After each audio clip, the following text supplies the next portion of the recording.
Hey everybody, today Peter is going to show you how to book a session at the Gympod.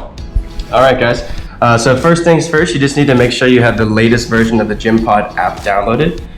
Once that's done, you're going to open it up and you'll see immediately that you have a catalog of different Gympods. And so you guys can book based off of your own preference. Today I'm actually going to book IBP. And then so once you select the Gympod, you'll be able to see the available time slots that are open, and you can just book based off of your preference. So for example, I'm going to select 5 p.m. today at IBP, and then I can go ahead to book now.